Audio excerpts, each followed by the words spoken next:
Assalamualaikum warahmatullahi wabarakatuh. Perkenalkan, kami dari kelompok 8 mata kuliah Bahasa Indonesia. Pada kesempatan kali ini, kami akan menyampaikan materi mengenai bab simpulan dan saran serta bagian akhir karya ilmiah.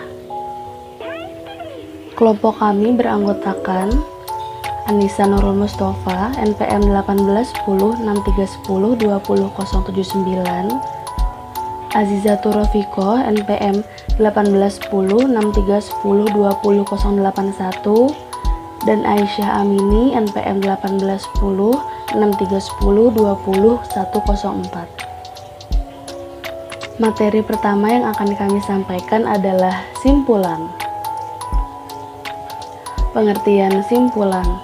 Menurut Zainal Arifin pada buku Metode Penulisan Ilmiah, menjelaskan bahwa simpulan yang dimaksud adalah gambaran umum seluruh analisis dan relevansinya dengan hipotesis yang sudah dikemukakan. Simpulan ini diperoleh dari uraian analisis, interpretasi, dan deskripsi yang tertera pada bab analisis. Dalam hubungan itu, sering dijumpai simpulan yang menggunakan nomor, yaitu 1, 2, 3, 4, 5, dan seterusnya, yang seolah-olah merupakan kalimat yang terlepas-lepas. Simpulan seperti itu kurang baik karena terasa kaku. Simpulan akan lebih baik dan lebih informatif jika disajikan dalam paragraf-paragraf yang tidak dinomori. Yang selanjutnya adalah pola penalaran dalam mengambil simpulan.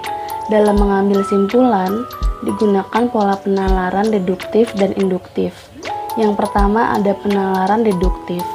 Pola ini diawali dengan mengemukakan pernyataan yang umum, lalu diikuti dengan pernyataan-pernyataan khusus. Penalaran deduktif terdiri atas 3 bentuk berikut.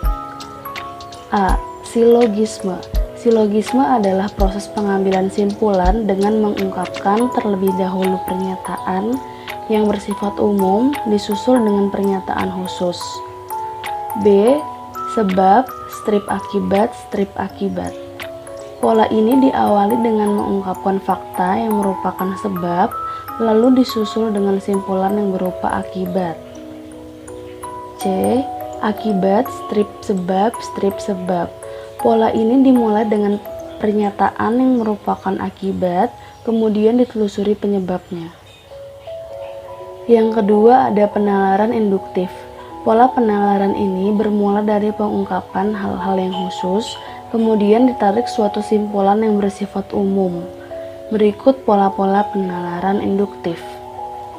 A. Generalisasi. Generalisasi ialah pengambilan simpulan umum berdasarkan fakta dan data yang bersifat khusus.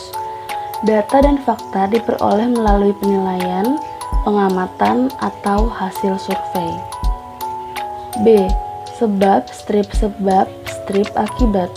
Pola ini dimulai dengan mengemukakan fakta-fakta yang menjadi sebab, lalu ditarik simpulan yang merupakan akibat. C. Akibat, strip sebab. Pola ini dimulai dengan mengungkapkan fakta-fakta yang merupakan akibat, lalu dikemukakan peristiwa yang menjadi penyebabnya. D. Analogi. Analogi ialah pengambilan simpulan dengan mengambil kesamaan dari suatu hal yang diperbandingkan. Biasanya 2 hal atau lebih yang dibandingkan dianggap memiliki kesamaan sifat dasarnya. Selanjutnya, contoh simpulan. Berikut contoh simpulan berbentuk paragraf dan berbentuk nomor pada jurnal Eman Sulaiman dan Danang Kusnanto dengan judul Analisis Model Bisnis Besi Tua di Indonesia, Studi Kasus di PT Putra Kemuning Karawang, serta pada jurnal Kosasi dan Abdul Yusuf dengan jurnal Analisis Motivasi Dosen dalam melakukan penelitian di lingkungan Universitas Singapura Bangsa Karawang. Lalu, pada slide berikutnya kita akan membahas tentang saran. Pengertian saran. Saran dalam Kamus Besar Bahasa Indonesia atau biasa disebut dengan KBBI adalah pendapat, usul, anjuran, atau cita-cita yang dikemukakan untuk dipertimbangkan. Saran adalah sebuah kalimat yang bertujuan untuk memberikan solusi mengenai permasalahan yang ada.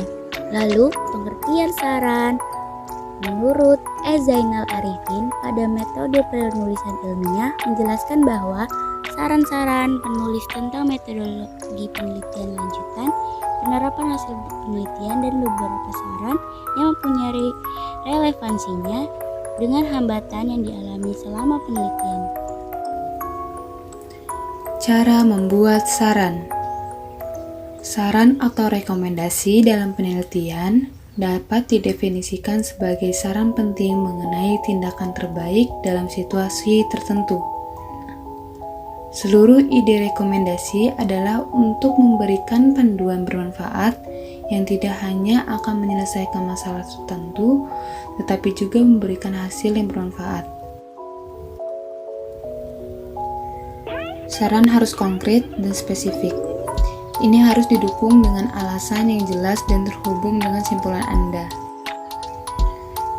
Cara dalam membuat saran diantaranya adalah 1.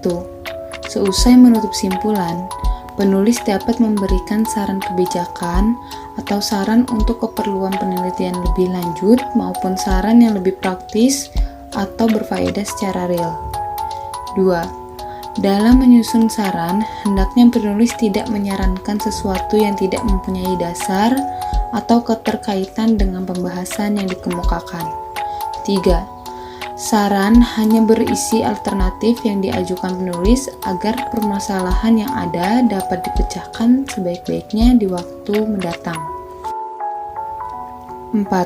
Menentukan target penelitian, misalnya guru, siswa, peneliti lain, orang tua, kepala sekolah, dan lain-lain. 5. Cari kelemahan penelitian. 6. Kemudian cari solusi atau saran untuk target yang telah disebutkan tersebut. Contoh saran. Berikut contoh saran berbentuk paragraf dan berbentuk nomor pada jurnal Eman Sulaiman dan Danang Kusnanto dengan judul Analisis Model Bisnis Besi Tua di Indonesia, studi kasus di PT Putra Kemuning Karawang, dan juga pada jurnal Kosasih dan Abdul Yusuf dengan judul Analisis Motivasi Dosen dalam melakukan penelitian di lingkungan Universitas Singapura Bangsa Karawang. Bagian akhir karya ilmiah. Karya ilmiah ditutup dengan bab simpulan. Jika diperlukan, simpulan disertai dengan saran penulis bagi peneliti selanjutnya, bagi lembaga pendidikan tinggi, atau bagi pemerintah yang sedang berkuasa dalam membuat kebijakan. Sekian pemaparan dari kelompok kami, kurang lebihnya mohon dimaafkan.